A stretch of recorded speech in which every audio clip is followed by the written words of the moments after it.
They told me not to come, that my presence would ruin her big day. My own mother said it right before my sister laughed and whispered, her fiancé only deals with powerful people. So I stayed silent, booked a seat in the back row, and watched them smile for the cameras. But when her fiancé saw me, he froze, and said loud enough for everyone to hear, "No one here knows she owns Orion Global. Do they?" The room went silent. If you haven't subscribed to the channel yet, don't forget to hit subscribe, smash like button, and tell us in the comments where you're tuning in from. The city was quiet the way only Seattle can be after midnight, when the lights from the Space Needle blur through the rain like watercolor. I was sitting at my desk laptop, open pages of contracts scattered around me. The glow from the screen reflected off the glass walls of my apartment. There was a copy of Forbes folded on the table, beside a cold cup of coffee. My name, Rachel Morgan, printed in bold letters under the headline, "Women Who Built the Future." I hadn't read the article yet. I already knew what it said. The phone rang. The familiar vibration broke the silence like a crack in glass. I glanced down, FaceTime Mom and Vanessa. I almost didn't answer, but I did. The screen filled with the image of our old living room in Santa Monica. Same beige curtains, same leather couch. Behind them, a glowing arch of white roses and silver ribbons. Vanessa's wedding decorations. Mom sat perfectly still in her armchair, posture, straight pearl necklace gleaming against her collarbone. She'd probably rehearsed whatever she was about to say. "Rachel," she began, her voice tight, polite. "We've been talking about the wedding." Vanessa leaned closer, her diamond bracelet catching the light. "Hi, Rach." The fake smile lasted 2 seconds. "So we've decided it's probably best if you don't come." I blinked. "Excuse me," Mom sighed, pressing her lips together. "It's just that this is a very big event for Vanessa. Ethan's family is, well, they move in certain circles. We don't want any awkwardness." My stomach turned. Awkwardness. Vanessa rolled her eyes. "Come on, you know what we mean. Ethan only deals with powerful people. His investors, the press, everyone who'll be there. They expect a certain image." I stared at the two of them framed in the glow of their perfect little world. And what image would that be? Vanessa shrugged. "Not corporate sustainability stuff or whatever it is you do. You don't exactly fit in with that crowd." The silence stretched. Mom cleared her throat. "You've always been the practical one, Rachel. You'll understand. It's just for this one event. We'll do a family dinner later after things settle down." I could hear the ocean through their open window, the same sound I used to fall asleep to as a kid. I felt it in my chest like pressure, like holding my breath too long. So I said quietly, "You're uninviting me from my own sister's wedding because I'll embarrass you." Mom's eyes darted to Vanessa, then back. "Don't make this harder than it has to be. You know how important appearances are. Ethan's parents are coming from New York. There'll be reporters, investors. Mom!" I cut in, voice flat. "Do you remember who paid off the second mortgage on that house? Or who covered Vanessa's credit card debt when she tried to start her brand?" Vanessa frowned. "That's not fair. I was finding my path. Your path cost me 80 grand, Rachel." Mom snapped. "That's enough. Don't ruin this moment." I laughed, a short sound that didn't feel like mine. "Oh, don't worry. I won't ruin anything. You've already done that." For a second, no one said anything. I could hear the clinking of glasses somewhere off-screen, laughter from the background, people already celebrating. Mom's voice softened, practiced like she was speaking to a client instead of a daughter. "We love you, dear. You know that. But sometimes it's better to let others have their moment." Vanessa tilted her head. "You get it right? Don't take it personally." I looked at their faces, the perfect mother-daughter duo, framed in light and luxury I'd paid for. "Of course," I said finally. "I understand completely." "Good," Mom said with relief. "I knew you would." I ended the call before she could say goodbye. The apartment went silent again except for the hum of the refrigerator and the faint rain against the glass. For a long moment I just sat there, staring at the reflection of the city in the window. Downtown shimmered in gold and gray. Somewhere below, a ferry moved across the water, its lights steady in the fog. I stood up, poured myself a glass of wine, and walked to the window. The city looked endless, impersonal, beautiful. I caught my reflection in the glass. Neat ponytail blazer, the exhaustion behind my eyes. I reached for a photo frame on the shelf, the last family picture we took 15 years ago before I moved north. In it, my parents were smiling at Vanessa, not at the camera. I was in the background, half-turned, holding a tray of lemonade. I set the photo down. They talk about power. I murmured, my voice barely above the whisper of rain, but they live off mine. Outside, a flash of lightning rippled across the clouds, the city lights flickering like the pulse of something alive. I finished my wine and turned off the lamp. The room fell into darkness, and for the first time that night, I felt something calm settle over me. I wasn't angry. Not yet. Just tired. I closed the laptop, the glow fading from the glass walls, leaving only the reflection of the city, and the faint shape of a woman they no longer recognized. I used to think I whispered that all they wanted was for me to come home. The rain tapped harder against the window, steady and cold. Turns out, I said softly, they just wanted me to stay away. The city lights blurred again, and somewhere far below, a ferry horn echoed across the bay. It sounded almost like goodbye. The smell of burned coffee and old carpet still lives somewhere in my memory of 2008. Back then, our house in Santa Monica was quiet in that heavy way houses get when no one wants to talk about money. My father had just lost everything after the markets crashed. Mom walked around the kitchen like a ghost in pearls, pretending that the phone calls from the bank were about charity events. I was 19, home for winter break, clutching the acceptance letter from MIT in my hands. She didn't even look up when I told her. She was standing at the sink, rinsing the same glass over and over. "That's nice, dear," she said, "but how do you plan to pay for it?" "Maybe it's time to think about something practical." "It's a full scholarship," I said quietly. She turned then, eyes red from crying, but her lipstick perfect. "Full scholarships don't cover everything. What we need is stability, not daydreams in Boston." I remember folding the letter carefully, as if neat corners could make her see its worth. My father was in the next room pretending to read the paper. I could see his reflection in the hallway mirror, his hand trembling when he turned the page. I learned early that silence was safer than hope. In our house, logic only mattered if it came with a check attached. Years later, that lesson stayed with me. It made me strong, maybe too strong. The city outside my Seattle office hummed beneath gray clouds when the email came in. The subject line read, "Caldwell Ventures, final phase approval." Maria's timing was perfect as always. She was my executive assistant, my second brain. I opened the message, scanning through the numbers, the projections, the legal notes.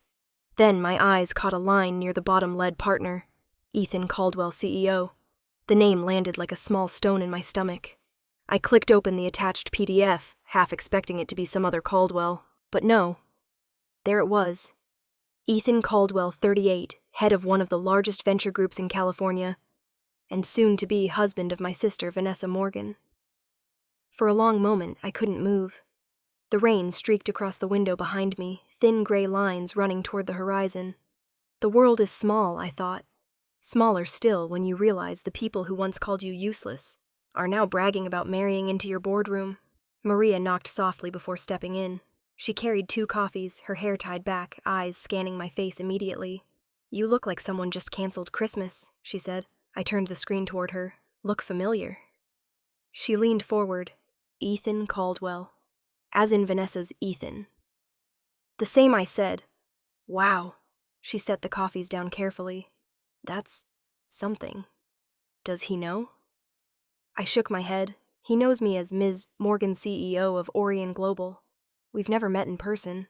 All our meetings were through secure video, and I never use my first name." Maria blinked. "So your sister's fiancé is about to sign a $250 million contract with his future sister-in-law, and he has no idea?" "That's right." She let out a low whistle. "That's a Hallmark movie waiting to happen." I smiled faintly. "Or a lawsuit." She laughed, then grew quiet. "What do you want to do?" "Nothing." I said, "Absolutely nothing." She frowned. "You could at least tell him.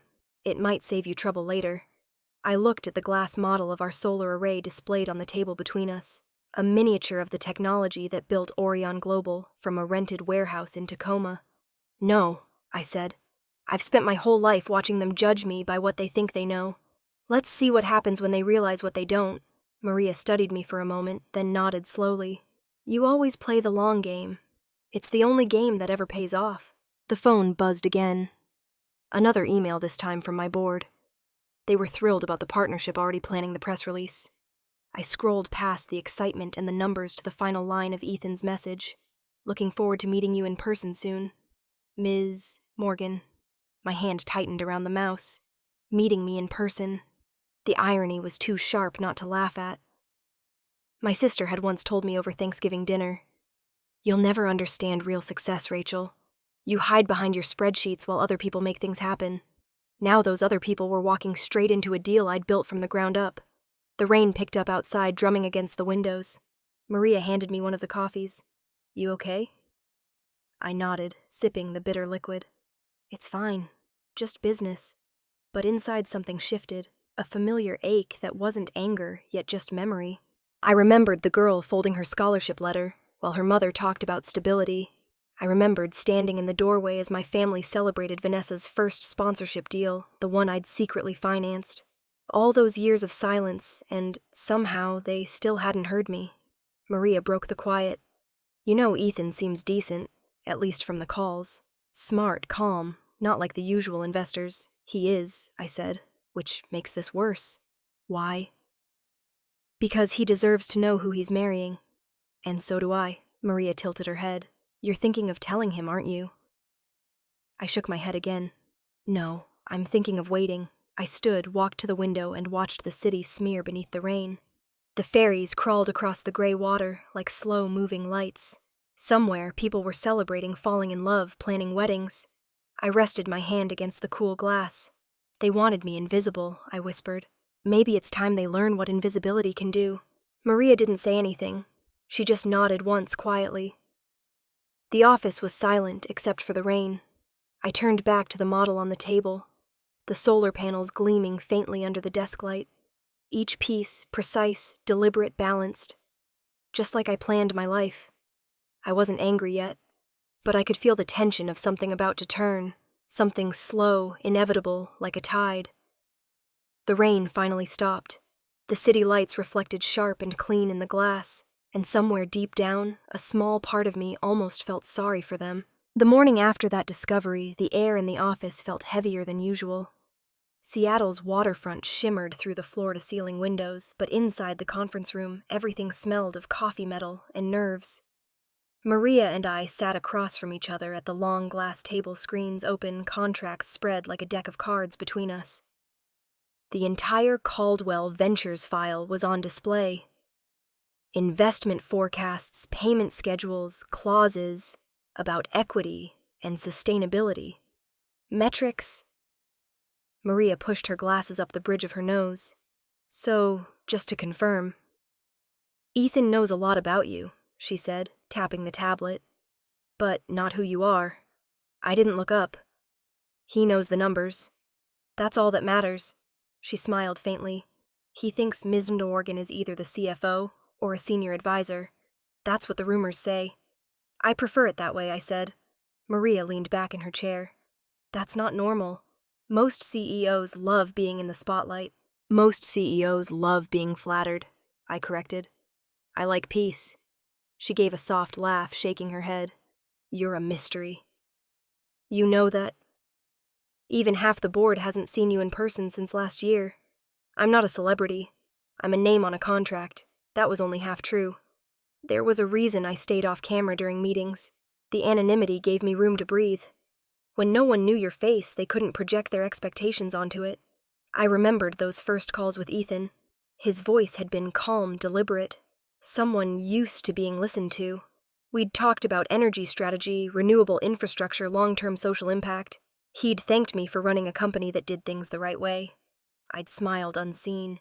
Doing things the right way, I had said, isn't always the same as doing them the easy way. Now I scrolled through that same email, his signature neat at the bottom. "Orion Global is a model of ethical innovation." "It's been a privilege negotiating with you, Ms. Morgan. Ethical innovation." If he only knew the people attached to my last name. Maria interrupted my thoughts. "You okay?" "Just thinking." She set down her coffee. "There's something else. You might want to see this." She opened her phone and slid it across the table. On the screen was a glossy image of Vanessa smiling under perfect lighting. The headline from Bridal Grace magazine read, "Influencer Vanessa Morgan talks love family and building a green future with Fiancé." Ethan Caldwell. My chest tightened as I scrolled. There she was, posing in a designer jumpsuit, talking about supporting Ethan's investments in sustainable tech. The interviewer asked if she understood his work, and Vanessa replied, "Of course. My family has always been involved in environmental projects. We've helped Ethan explore opportunities in renewable energy. I couldn't help it." I laughed. It came out sharp and humorless. Maria winced. She really said that word for word. I placed the phone down. They've never even recycled their own bottles, but suddenly they're pioneers of sustainability. People eat that stuff up, Maria said. They love a perfect couple. Influencer marries eco-billionaire. It's PR gold, gold built on someone else's truth. I murmured. She studied me. "You're not going to say anything." I stood and walked toward the window. The port cranes stood like metal giants in the fog. Ships moved slowly through the bay, quiet and steady. No, they've spent their whole lives building a world of smoke and mirrors. I'm just going to let the wind blow. Maria folded her arms. "Rachel, you know this could turn into a mess. Once the press figures out who you are, Vanessa's sister, the real power behind Orion Global, they'll make it a story. You should control the narrative before it controls you." Her concern was genuine. She'd seen what exposure could do. The world loved powerful women. Until it didn't. I turned back to her. "I don't need to control anyone, Maria. I've done enough of that just to survive." She frowned. "I get it, but you're not invisible anymore. If Vanessa's wedding becomes public enough, people will dig. They'll find connections. Let them." I said quietly. "I'm not hiding. I'm just not performing." For a few moments, neither of us spoke. The hum of the HVAC filled the silence, low and constant. Maria gathered the papers, arranging them in a neat pile. "You always act like timing is everything," she said. "When's the right time for this one?" "When the truth decides it's ready," I said. Her eyes softened. "That sounds poetic, but it's risky. Everything worth doing is risky." I walked to the scale model of our latest project, a miniature field of solar panels and wind turbines connected by thin lines of LED light. I ran a finger along the edge of one panel. "This," I said, "took 7 years to build." Quietly. "Every dollar earned, every deal closed, no shortcuts. And they'll still call it luck."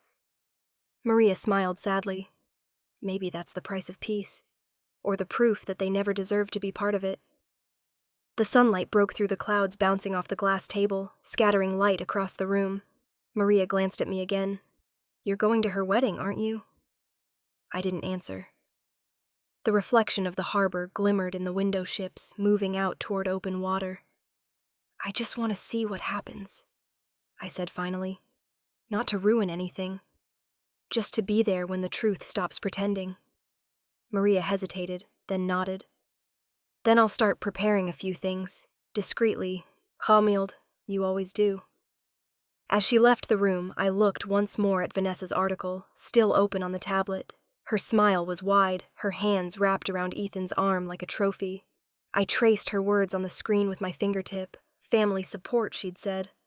Shared values. Outside, the ferries kept crossing the water, steady as always. I whispered to the empty room. "You can't build a life on lies, Vanessa. Not when the foundation already belongs to me." The lights from the harbor flickered faintly as clouds drifted in again.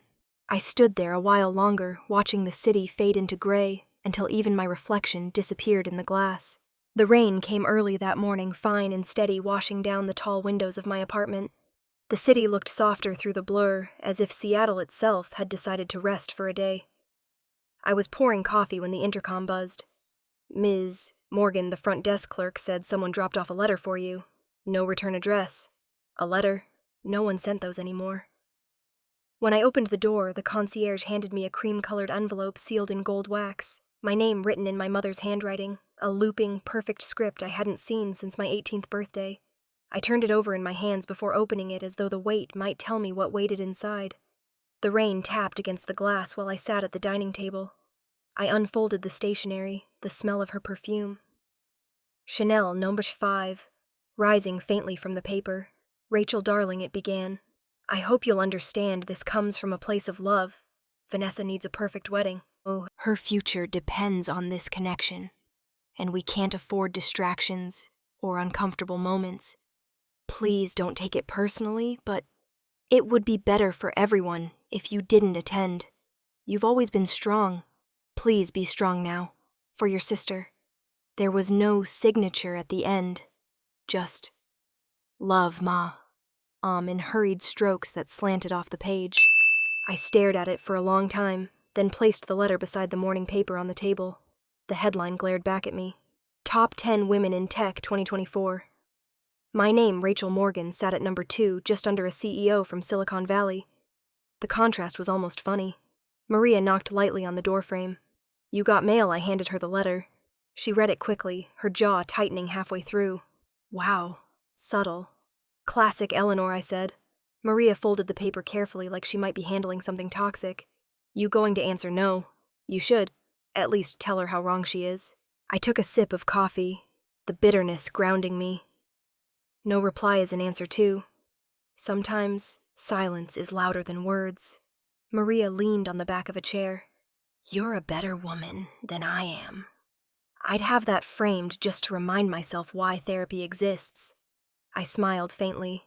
If I framed every insult, my walls would look like a museum. She shook her head, muttering something in Spanish about mothers and guilt, then left for a meeting. The office phone rang just as I finished my coffee. The display read, Paul Nguyen, legal. Morning, Paul. Morning, Rachel. Sorry to call early, but we found something odd in your family's trust records. You might want to hear this. I felt my pulse shift. What kind of odd? He cleared his throat. Back in 2021, there was a home equity loan filed under your name, attached to your parents' address in Santa Monica. The signature matches yours, but the authorization came through a different email domain. We're fairly certain it's a forgery. My hand tightened on the mug. How much? $260,000. I closed my eyes. The rain outside had turned into a downpour, each drop sharp against the glass. Do they know you've seen it? He asked. No, I said quietly. And I don't want them to. Not yet. You sure we could open an investigation? It's your legal right. Not yet, Paul. Let them believe I'm still the quiet one. It'll make the truth hit harder when it finally shows up. He hesitated, then said softly, Understood. I'll keep this between us. When the call ended, I sat for a long time listening to the sound of water rushing through the gutters outside. It was strange how betrayal could still surprise me, even after all these years. I picked up my phone, scrolled through old photos, me and Vanessa, as kids at the beach covered in sand. Mom behind the camera telling us to smile like we mean it. I almost laughed. Even then, she'd been teaching us how to fake it. My cell buzzed again, this time with a familiar number I hadn't heard in months. Mom. I let it ring once, twice. I almost ignored it. But curiosity won. Rachel, she said the moment I answered, her voice tight and hurried. Oh, thank God. I've been trying to reach you. What's wrong, Mom? Don't do anything rash, please. Vanessa told me you found out about the wedding guest list and I can't have you making a scene. This is her moment. I blinked. Making a scene, I know how you can be when you're emotional. Please, for once, just let things be. Don't embarrass your sister. People talk, you know. My voice came out low and even. Mom, I haven't said a single word. I haven't done a single thing. I only exist, and somehow that's still too much for you. She sighed heavily the way she always did when I refused to play along. You're twisting my words. You always... I cut her off. You wrote me a letter telling me to stay away. I got the message. Rachel, don't you dare. I'm hanging up now, Mom. Have a nice day. I ended the call before she could reply. For a long moment, I sat there in the quiet hum of the apartment. The rain had slowed to a mist, the kind that made the city shimmer instead of drown. I picked up the letter again. The ink had bled slightly where her pen must have pressed too hard. I stared at it until my chest tightened, then slid it back into the envelope. When I stood, the motion knocked over my coffee, a brown ring spreading across the newspaper headline, with my name on it. I watched it soak in, and smiled faintly. Some stains, I thought, aren't accidents. By the afternoon, the rain stopped. I placed the envelope in the top drawer of my desk, the paper still faintly damp from my hands. I closed the drawer and locked it as if I were burying a piece of history that no longer belonged to me. Some memories you don't throw away. You just seal them off until the time is right. And as the city outside caught the weak sunlight after the storm, I knew that time was coming soon. The cafe smelled like cinnamon and rain. A quiet place tucked between two glass towers close enough to Orion Global that half the regulars wore ID badges. Maria sat across from me at the corner table laptop, open sleeves rolled up her coffee untouched. I found something she said, her eyes bright with that mix of excitement and frustration only bad news brings. Vanessa's been talking to Bridal Grace magazine. They're doing a feature on her and Ethan. Apparently they're the it couple of the year. I stirred my coffee slowly. Go on. She told them she's working with him on a new green tech investment, Maria said, scrolling through the article draft on her screen. She even mentioned our family's contribution to sustainable innovation. I let out a quiet breath. Our family's contribution. Maria nodded. Yeah, she made it sound like she's some kind of co-founder of Orion Global. They even quoted her saying, Ethan and I share a passion for changing the world through technology. I almost laughed. The closest Vanessa's ever been to technology is using filters on her phone. Maria grinned, but her expression softened. I know it hurts to see this. You've built this company from nothing, and now she's hijacking it for a PR stunt. I took a sip of coffee. Save a copy of that draft. It might come in handy later. She tilted her head. You're not mad. Anger is expensive, I said. I've learned to spend my energy elsewhere. Maria watched me for a moment. You scare me sometimes. You know that I get that a lot. Her phone buzzed. Paul, she said, reading the message. He says the federal investigators are preparing to move forward with the forged loan documents. Once they do, it's going to get ugly. I took a deep breath. Tell him to wait. Maria frowned. Wait, Rachel, they committed fraud. I know. But I don't want to be the one who pulls the trigger. Let them do it themselves. The truth always surfaces when people get too comfortable. She studied me quietly. You really believe that I don't need revenge, I said. I just need the truth to be seen.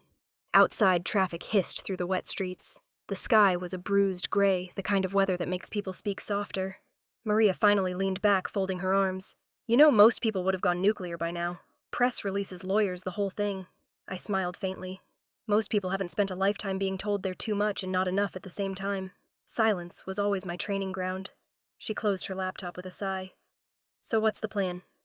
I don't have one, I said. Not yet. I just know I need to be there. She raised an eyebrow. At the wedding, I met her gaze. Yes.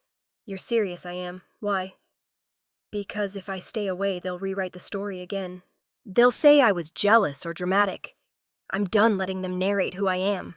Maria drummed her fingers on the table. You could just send a letter, or call Ethan privately. No, I said softly. I'll go in person, but not as the guest they refused, as the witness they never expected. She smiled, almost proud. I don't know if that's brave or terrifying. Maybe both. We left the cafe an hour later. The rain had stopped, but the air still smelled like storms. Back in my office, the world moved quietly. I worked through emails, reviewed contracts, approved budgets, but the rhythm felt different. There was an undercurrent beneath everything, a sense that something was shifting, though no one could see it yet. As the sun went down, the office lights reflected across the glass towers, the bay stretching out beyond them like a dark mirror. Maria appeared at my door again, holding her coat. Before I go, are you really sure about this? She asked. If you show up there, it's not just family drama anymore. The press will eat it alive once they realize who you are. I looked up from my desk. I don't care about the press. They'll twist it into whatever story gets clicks. That's fine, I said. They've been twisting me my whole life. I can handle one more headline. She nodded, resigned. Then at least let me handle logistics. Flight security, whatever you need. I hesitated. Maria. I don't need, you do. She interrupted. Because you can't walk into that circus alone. I smiled. Thank you. After she left, the office grew still. I opened my calendar, scrolled through the dates, and stopped on the weekend of the wedding. I booked the flight to Los Angeles with one click. The confirmation email came instantly bright white on the dark screen, Seattle to LAX. One way. I leaned back in my chair. Outside, the wind picked up, stirring the blinds. My reflection flickered against the window, calm, steady, but with something colder in the eyes. The phone buzzed once more. A text from Paul. Understood. I'll hold the investigation until further notice. I typed back. Thank you. Timing is everything. Then I turned off the lights and stood at the window watching the city breathe below me. The streetlights shimmered on the wet pavement, and the faint hum of cars filled the air like distant static. I wasn't thinking about revenge or justice or even redemption, just clarity. For the first time in years, I felt it. An exactness, a kind of peace that comes right before a storm.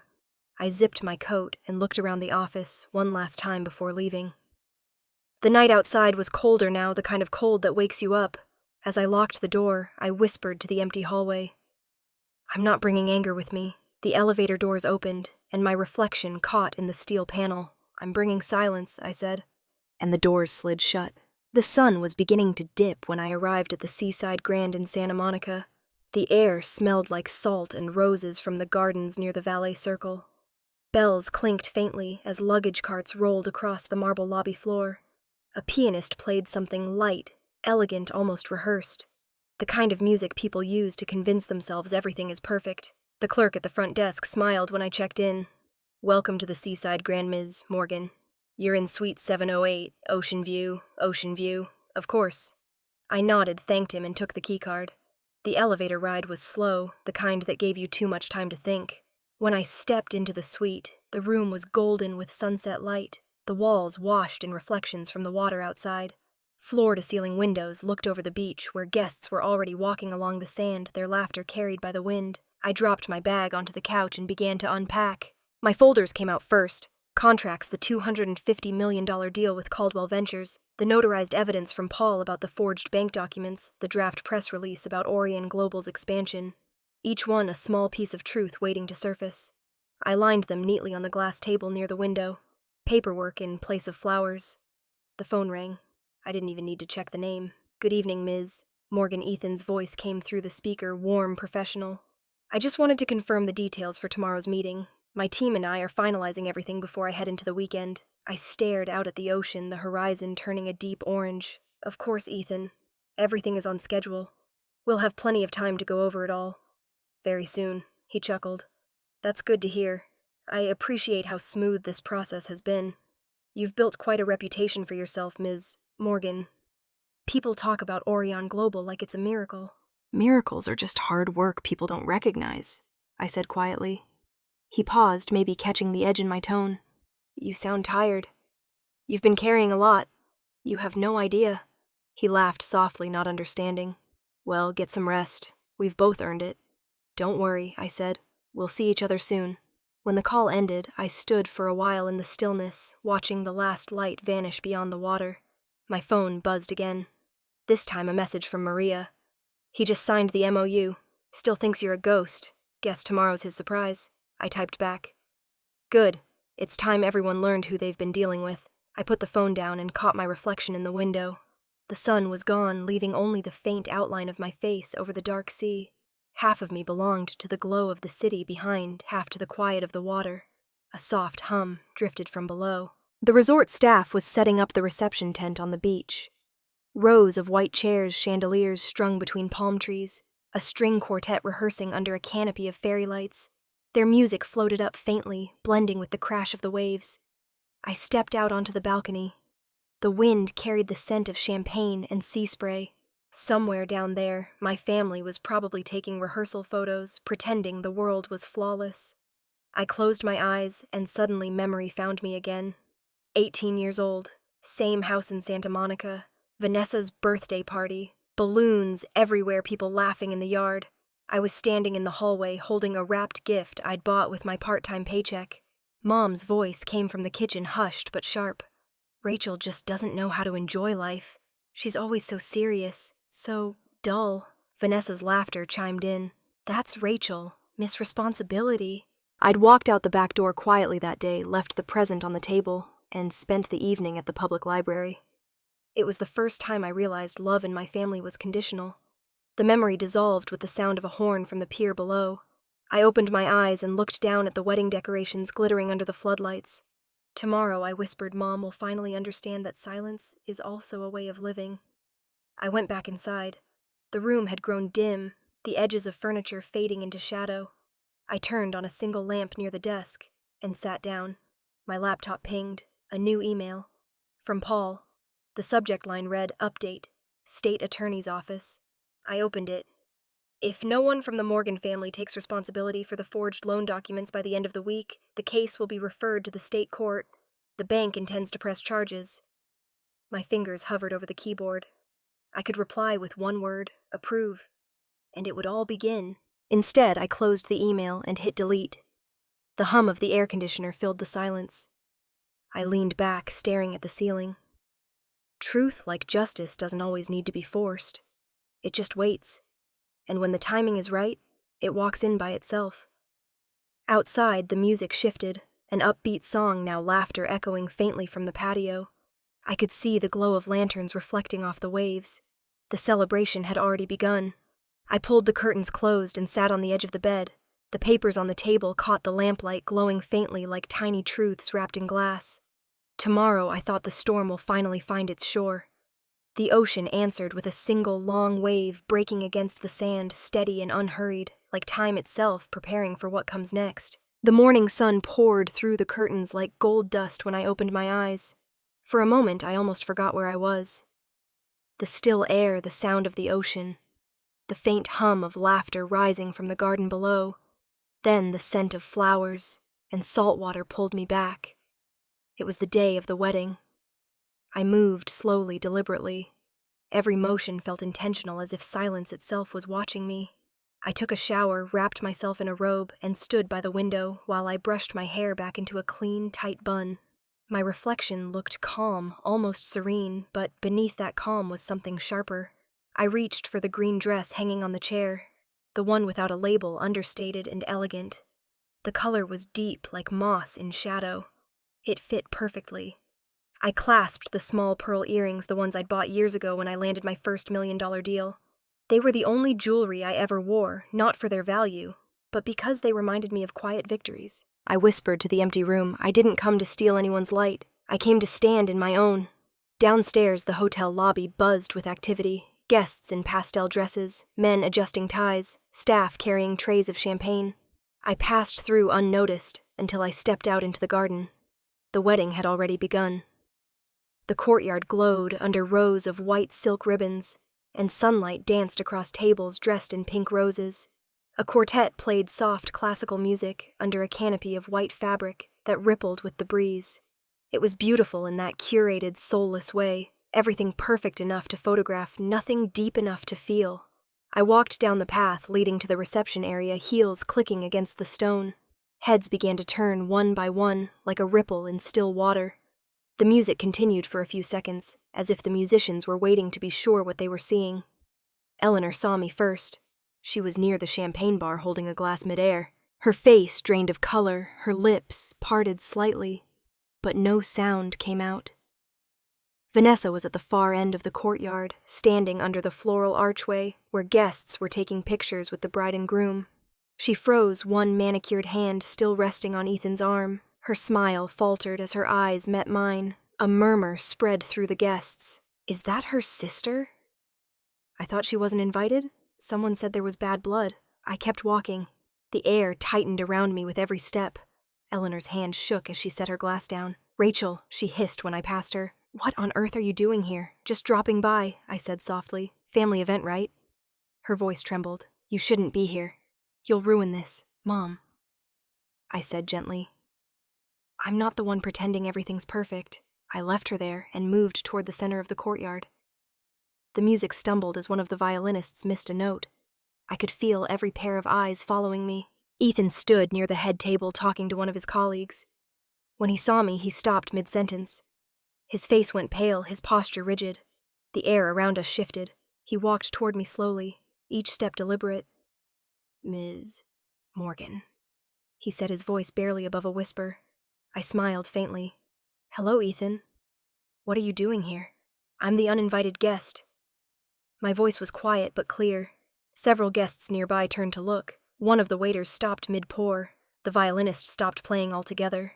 The silence spread like a slow-moving wave. Vanessa's voice broke through, shrill and tight. Rachel.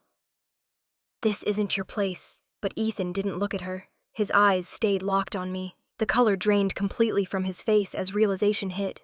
He took one small step back, his breath catching. No one here knows, he said, his voice trembling now. No one here knows you own Orion Global, do they?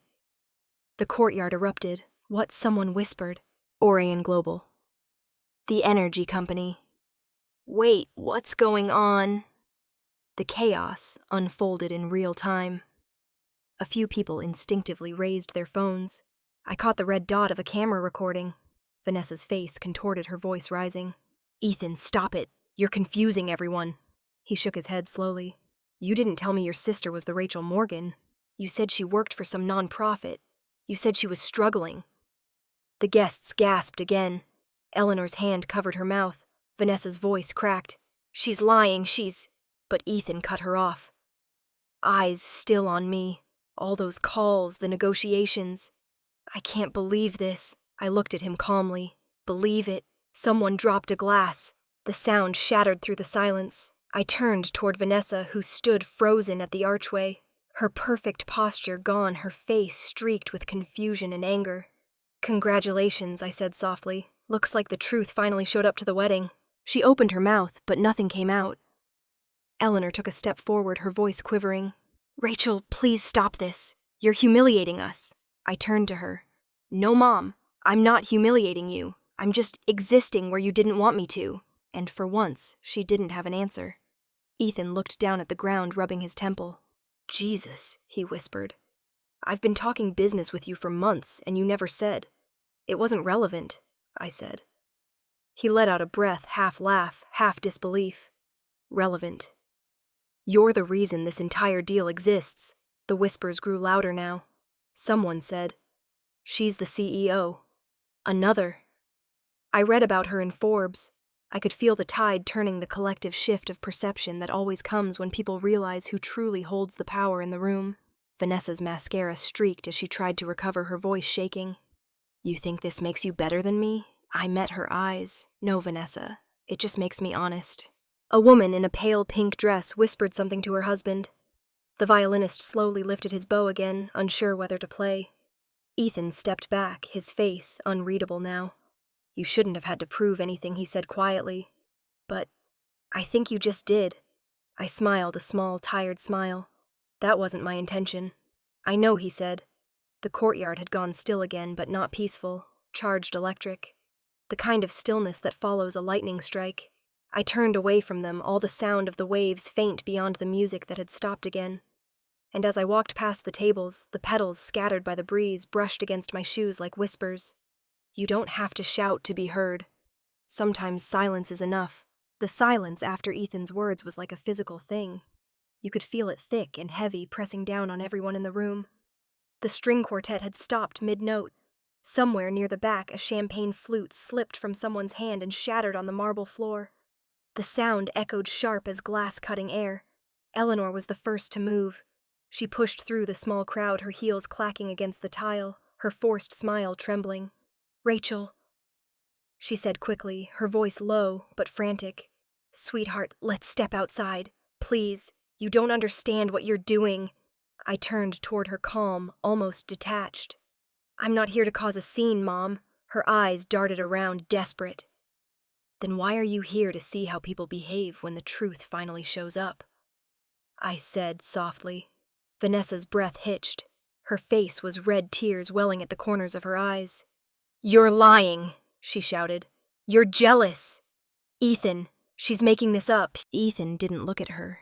His gaze stayed on me, cold clarity settling in. "You told me you were the one handling the renewable energy deal," he said quietly. "You told me your family was behind it." Vanessa shook her head wildly. "I meant I was helping, I told you that."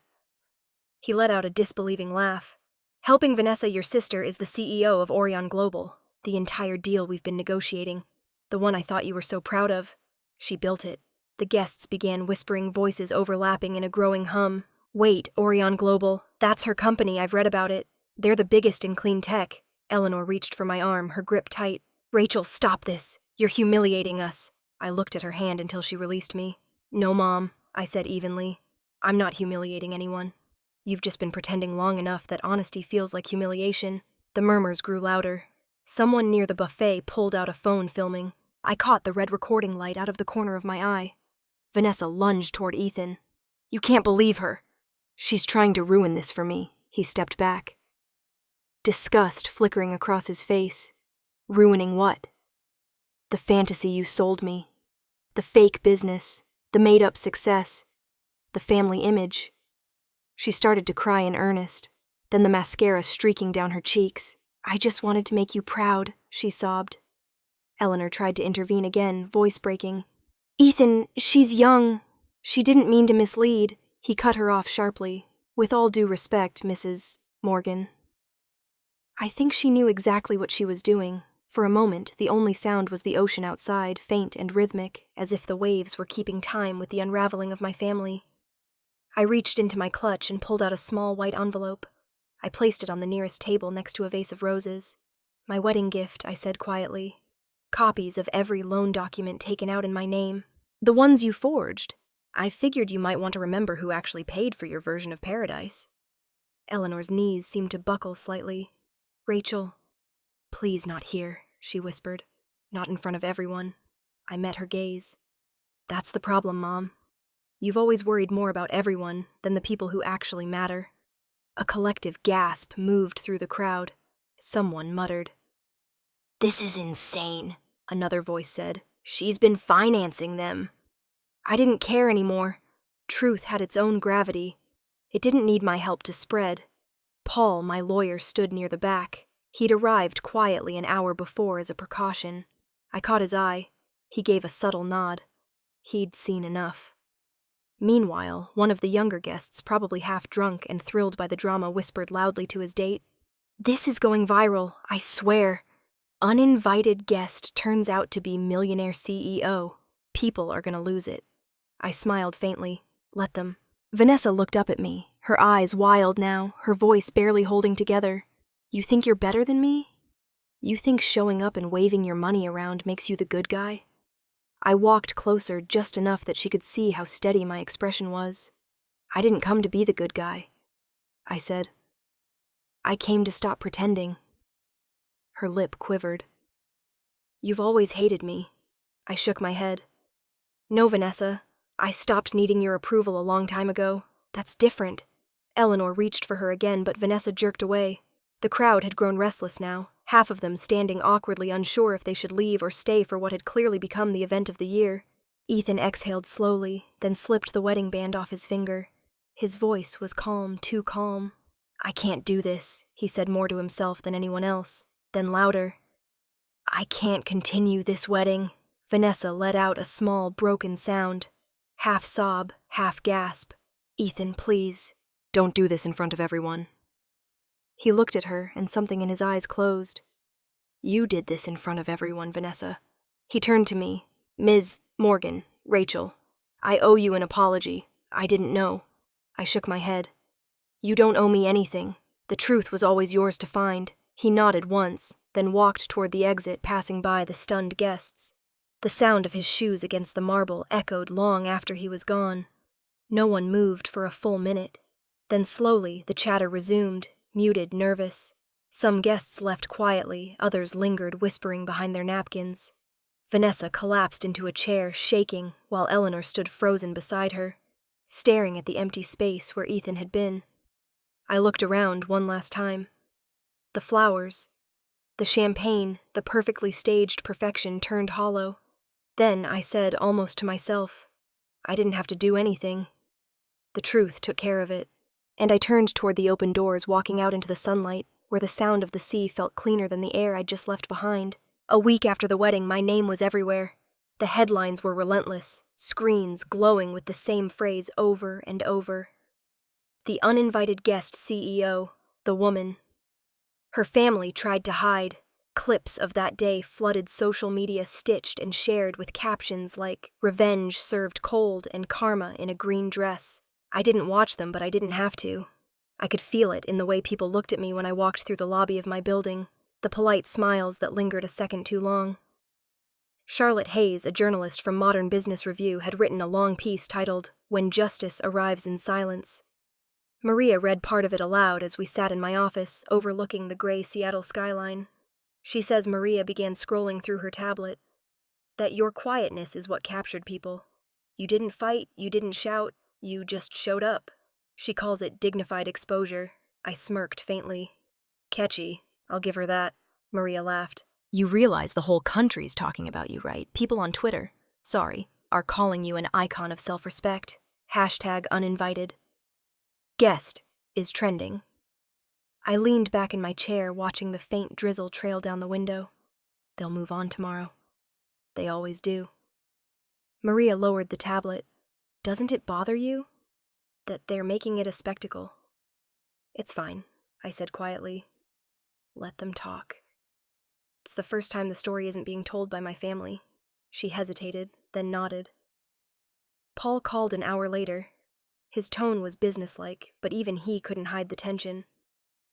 Rachel, I just got off the phone with the Department of Financial Services. They've officially opened an investigation into your family's loan fraud. The forged signatures, the property transfers, everything. I closed my eyes, letting the words wash over me. How bad is it? They'll probably lose the house, maybe more. The amount in question is substantial, and the bank's pressing charges. Do what you have to do, I said, but don't file anything under my name. No lawsuits, no statements. Paul paused. You're sure I'm sure? I don't need to win in court. I just need them to live with what they did. He was quiet for a moment. You know most people would want revenge. I don't. I said softly. Revenge means I still care what they think. I don't. After the call ended, I looked out the window again. The rain had stopped. The clouds hung low over the sound, the water flat and gray as steel. The city was calm, indifferent, as if the rest of the world's noise couldn't reach it. Maria broke the silence. Vanessa's lost her brand deals, she said quietly. Every single one. I saw it on Variety. The press is calling her the bride of betrayal. I said nothing. And your mom, Eleanor. She's been avoiding the media. Neighbors told reporters she hasn't left the house since the story broke. Still, I said nothing. Maria sighed. I know you're not the type to gloat, but I wish they hadn't done this to you. You didn't deserve it. I gave a small, tired smile. No one deserves betrayal, but some people earn the silence that follows it. For the rest of the afternoon, I buried myself in work, reviewing contracts, approving budgets, anything to keep my mind occupied. Yet, between emails, my thoughts drifted back to Santa Monica, to that moment when everything cracked open and all the pretending stopped. The phone rang again near sunset. Ethan's name flashed on the screen. I hesitated before answering. Rachel. He said, his voice, careful, softer than I remembered. I don't know if this is a good time. I'm listening, I said. I just wanted to say I'm sorry. I had no idea you were her sister. If I'd known, I cut him off gently. You would have treated me differently. He exhaled. Maybe. Probably. But not because of you, because of her. She fed me this picture of who you were, and I believed it. I'm sorry for that. There was a pause. I could hear him breathing on the other end, steady but uneasy. I'm not calling to fix anything. He continued. I just wanted to tell you that I still want to keep the partnership with Orion Global, professionally, if that's even possible. I looked out at the skyline, the lights flickering on across the harbor. I appreciate that, I said. And yes, the work stands separate from what happened. It always has. I respect you, Rachel, he said quietly. I mean that. I know. I replied. And for what it's worth, I don't blame you. The truth doesn't choose its timing. It shows up when it needs to. He was silent for a moment, then said, You're stronger than anyone I've ever met. I smiled faintly. That's just what survival looks like when you run out of choices. We ended the call on polite terms. No promises, no apologies left unspoken. Just closure. The kind that doesn't sting, only settles. When I turned off my phone, the city outside was glowing. Seattle always had this way of making even the gray feel luminous. I walked to the window, pressing my palm to the cold glass. Down below, cars crawled along the waterfront like small veins of light. I thought of my mother in her quiet house, curtains drawn. I thought of Vanessa scrolling through comments online, her reflection fractured across her phone screen. And for the first time, I didn't feel anger. I didn't even feel pity. What I felt was balance, not victory, just gravity doing what it always does, pulling things back into place. I whispered to the empty office, justice doesn't shout. It just arrives. The clock on the wall ticked once, then again, filling the silence. I closed my laptop, turned off the lights, and stood in the dark for a moment longer before leaving. Outside, the rain began again, gentle, this time almost kind. The lobby of Orion Global always smelled faintly of cedar and polished steel. It was designed to make people feel small, though that was never my intention. The glass walls opened toward the city skyline, and the company logo gleamed above the reception desk, Urian Global, founded 2014. It was just another Monday morning when the security desk called my office. Ms. Morgan, the guard, said, his voice hesitant. "There's a woman here asking to see you. She says she's your mother." I froze. For a moment, I thought I'd misheard. Then I exhaled slowly. "Send her up." When the elevator doors opened, I saw her immediately. Eleanor Morgan looked smaller than I remembered, like someone who'd been living in shadows too long. Her hair was pinned back neatly, but her eyes were tired. In her hands was a bouquet of white chrysanthemums, flowers for apology, or maybe mourning. She stood awkwardly at the reception desk while one of my assistants asked, "Do you have an appointment, ma'am?" "I'm her mother," she said quietly. The sound of those words made something twist inside me. I walked out to meet her. "Mom." Her head lifted slightly at the sound of my voice. "Rachel." She breathed almost like a prayer. I nodded to the assistant. "It's fine. I'll take it from here." We walked into one of the private meeting rooms. Floor-to-ceiling glass minimalist furniture, the hum of the city below. I gestured toward a chair. She sat slowly, her bouquet trembling slightly in her hands. For a long time she didn't speak. The ticking of the wall clock filled the silence. Then finally she said, "You look strong." "I am." Her eyes dropped. "I know I shouldn't have come, but I had to see you. I couldn't keep living without saying something." I folded my hands on the table. "Then say it." She took a shaky breath. "I was wrong." Her voice cracked on the word. "I told myself I was doing the right thing." She continued, "that I was protecting our family's image. I just didn't want people to laugh at us again after your father's bankruptcy. I thought if Vanessa married into money, we'd finally be respected." She wiped a tear away quickly, as if embarrassed to be seen crying. "I was afraid, Rachel. Afraid of being small. Afraid of being forgotten." I leaned back slightly, watching her. "They already laughed, Mom. And not because of me." Her chin trembled. "I know. I've seen the news. I've heard the things people are saying." She looked up at me, her eyes wet and pleading. "Do you think I don't hate myself for it? For what we did to you?" I stayed silent. "When I saw you that day at the wedding," her voice broke again. "You didn't yell. You didn't fight. You just stood there. I realized how wrong I'd been. You were everything I pretended to be. Strong, composed, real. And I was a coward." The word hung in the air between us. She reached across the table, hesitating before her hand stopped halfway. "I was proud of you." "You know," she whispered, "always. I just couldn't say it out loud. Every time I tried, I felt small. Like admitting it would make me disappear." Her confession hit me harder than I expected. There was no performance in her tone now, just raw truth stripped of vanity. I stared at her trembling hands. "You didn't lose your pride because of me." "Mom," I said quietly, "you lost me because you traded love for appearances. You can't love someone and be ashamed of them at the same time." She nodded slowly, as if each word carried weight she'd been avoiding for years. "You're right." Silence filled the room again. The city stretched endlessly behind the glass cars, moving like tiny streaks of light far below. For a moment, I remembered her differently, standing in our kitchen when I was a child, humming while she packed my school lunch, the scent of coffee and perfume in the morning. I'd loved her then with the kind of trust only children have. She stood, suddenly clutching the bouquet. "I don't expect forgiveness," she said softly. "I just needed to tell you I was wrong before I disappear completely." I didn't stand. I just watched her turn toward the door. Shoulders slumped, the sound of her heels echoing faintly on the floor. When she reached the threshold, I said, "Mom." She stopped, turning slightly. "I hope you find peace," I said. Her eyes filled again, and she nodded. "You already have, haven't you?" I didn't answer. She looked down at the flowers in her hand, then placed them gently on the table beside me. "White chrysanthemums," she murmured. "Your grandmother used to say they were for starting over." Then she walked out. Through the glass wall, I watched her cross the lobby, her reflection merging with the gold lettering of the logo above the doors, Urian Global, founded 2014. The revolving doors opened, and she stepped into the sunlight.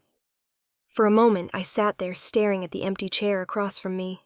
The scent of the flowers lingered clean and fragile. Not everyone is brave enough to admit they loved the wrong way. Some people learn it too late. But for the first time, I didn't feel anger when I thought of her. only an old sadness fading finally into something quieter, something almost like grace. The lights on the stage were bright enough to blur the audience into a golden haze. I stood at the podium, microphone cool beneath my fingertips, a wall of faces waiting in silence. The Energy Futures Conference in San Francisco was the largest of the year. 500 people in suits and black dresses, from investors to environmental scientists, each of them waiting for something profound. I took a breath. Real leadership. I began doesn't come from titles or power or the size of a company. It comes from silence, the kind that follows when people doubt you and you decide to keep building anyway. A pause, then applause rolled through the ballroom like a slow wave. I smiled just enough to acknowledge it, then continued. I used to think success was about being seen, but sometimes the truest work happens when no one's watching. Because silence, I said, looking out over the crowd, isn't weakness, it's focus. When the speech ended, the applause rose louder, sharper, echoing off the chandeliers. I stepped back from the podium, shaking hands with the moderator. Cameras flashed, but I barely noticed. I only saw one face in the crowd. Ethan Caldwell sitting near the front, his expression calm and thoughtful. Afterward, the hall buzzed with conversation, the air thick with the clinking of glasses and polite networking chatter. I stepped into the corridor, the sound muffling behind the heavy doors. Moments later, Ethan caught up. You were incredible, he said, offering a small smile. That line about silence, it hit harder than anything I've heard in years, I smiled back. Coming from someone who's made a career out of talking investors into believing in miracles, that's high praise.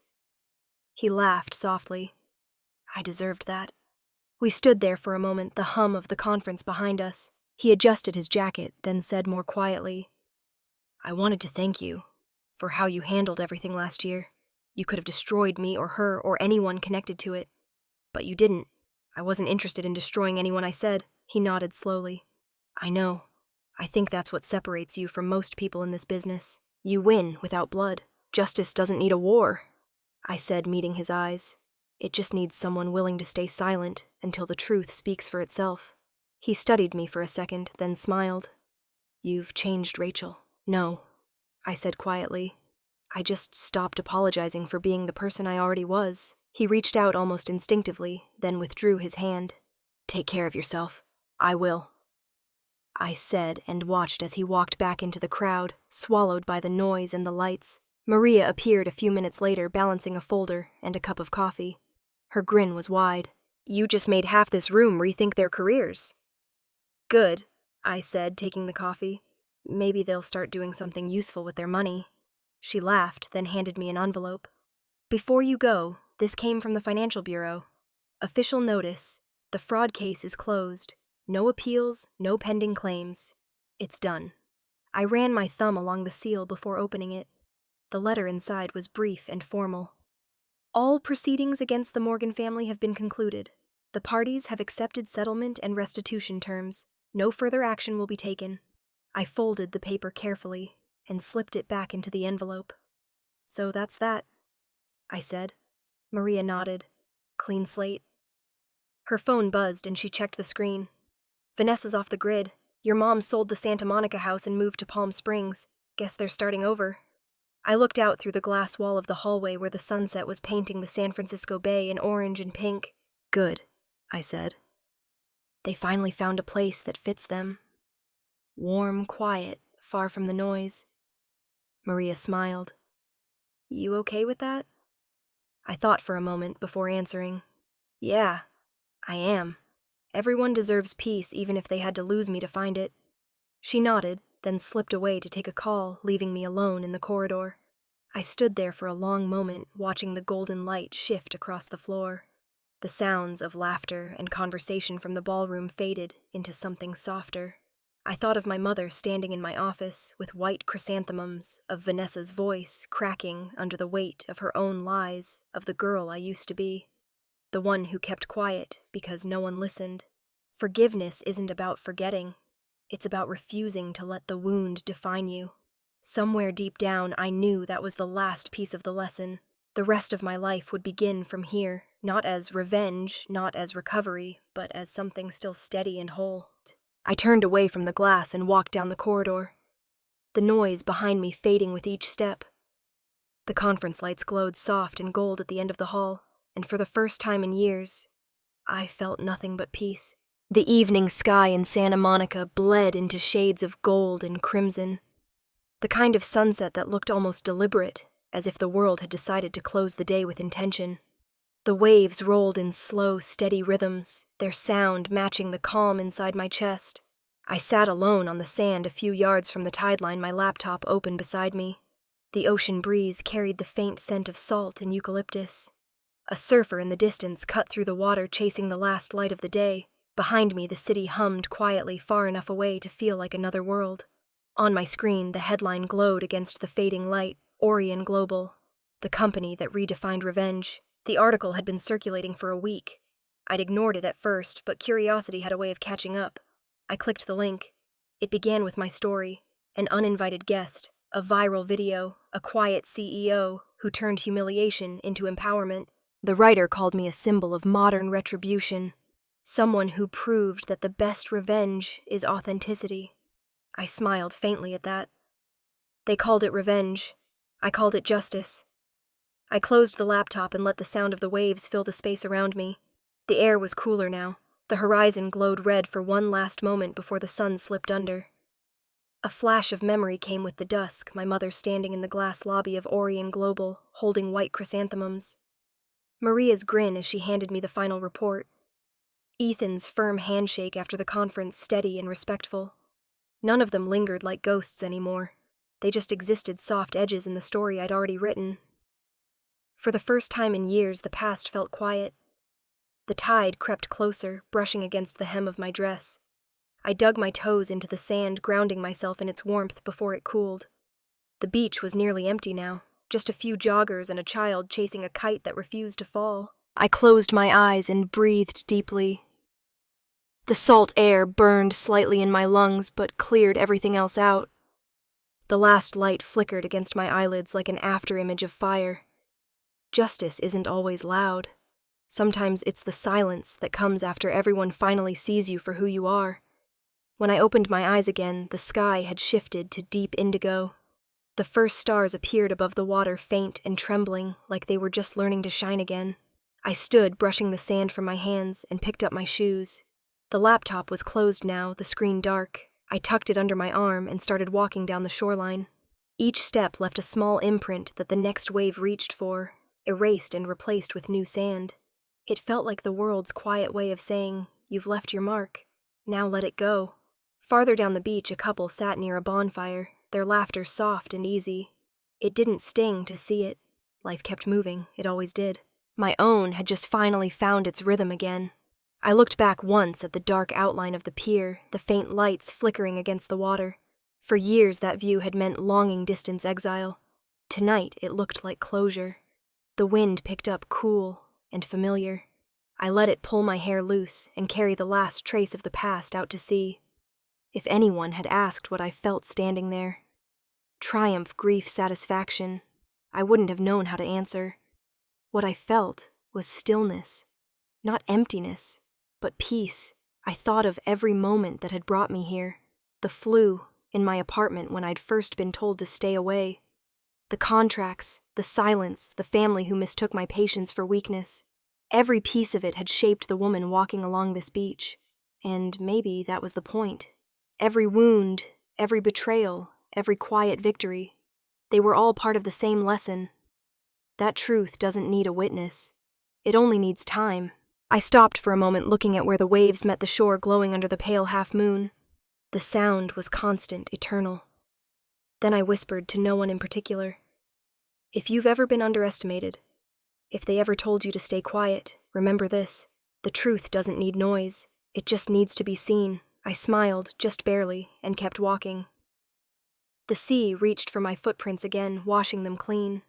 The horizon had turned silver now, and the world felt weightless. Behind me, the wind carried nothing but the sound of waves and the faint echo of what was left unsaid. And ahead of me, the water stretched out endlessly, quiet, vast, and free.